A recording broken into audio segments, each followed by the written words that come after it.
keep up. Marchand can keep up because he's very, he can move the puck. Hagel, I think, again, he's another guy I think could keep up. They're like little speed demons. Then I would put McKinnon on the second line with either Mitch Marner and Marchand or Reinhart and a Stone. And then my third line, I'm coming with Sid, Celebrini, and depending Marner. No, he has Marner on one of his top. Well, either Sam Bennett.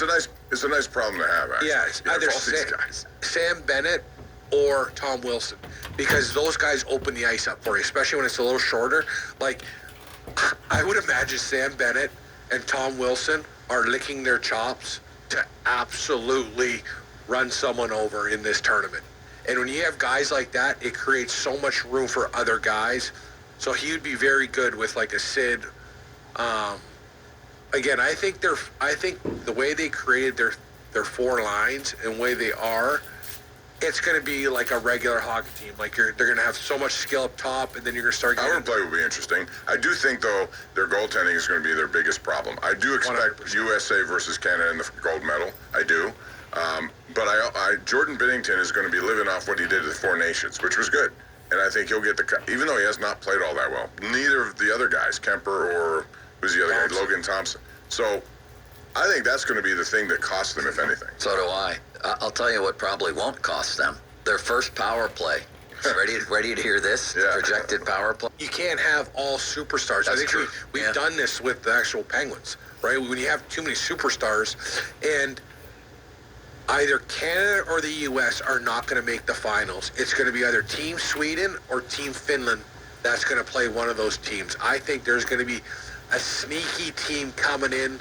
Team Sweden has always had so much chemistry, right? In those short tournaments, you need chemistry with your line mates right away. You can't figure out what kind of player you're going to be, right? And that's might be hard for Canada because I think some guys are going to drop into roles that they haven't played with all year, where I think it's a little bit easier for a team like Sweden, a team like Finland, to tell a guy, hey, you're a third-line guy, you're going to play third-line minutes too. You know what I mean? Compared to a superstar who plays 25 minutes. Hey, you're going to play 12 minutes tonight.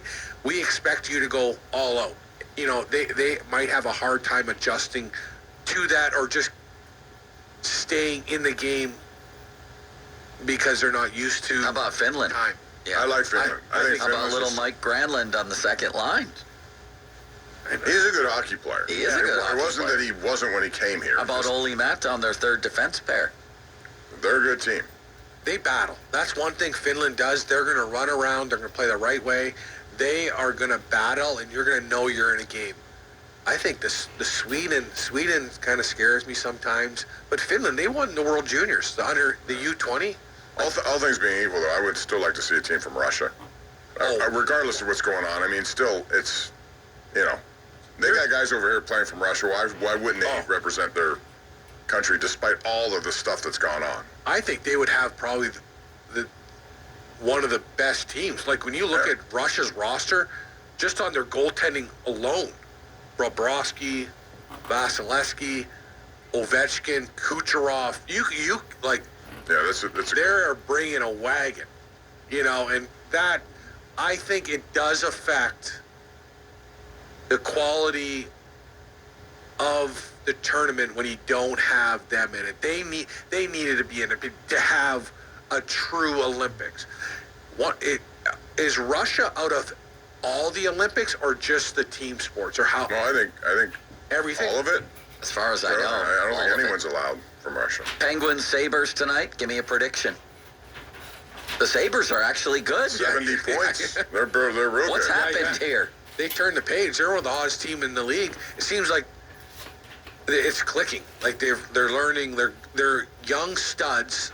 The guys that are the first round, everyone's coming to fruition, and they're playing the way they should be. And they're a hard team to play against. They got speed. They got one of the best young D-cores out there. It's going to be a tough game because the Penguins need to have good goaltending. Let's start there, and they need to have a good start. the way the last two games, yes, they played good, but did they play great last game against the Islanders? Not really. They need to have a big start. They need all four lines rolling. And the one thing, when you're a player and this is your last game for a week and a half, like, you're like, all right, just let's try to make this a good one.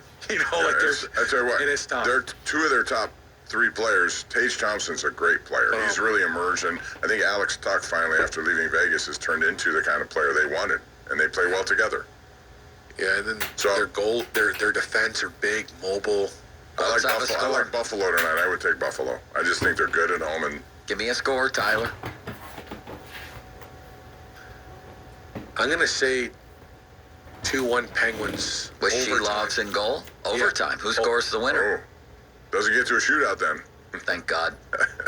I think Chinakhov. Chinakhov Man, is he's been He's good. been really good. you know, he's had the most goals in the NHL since January 1st. Holy ostrich milk. 8 goals in a month. Thank you, I Tyler. think Buffalo's going to win, and I think Jason Zucker will have the game winner. Oh, thank you, Bob. What's your prediction? Sabres 9-1.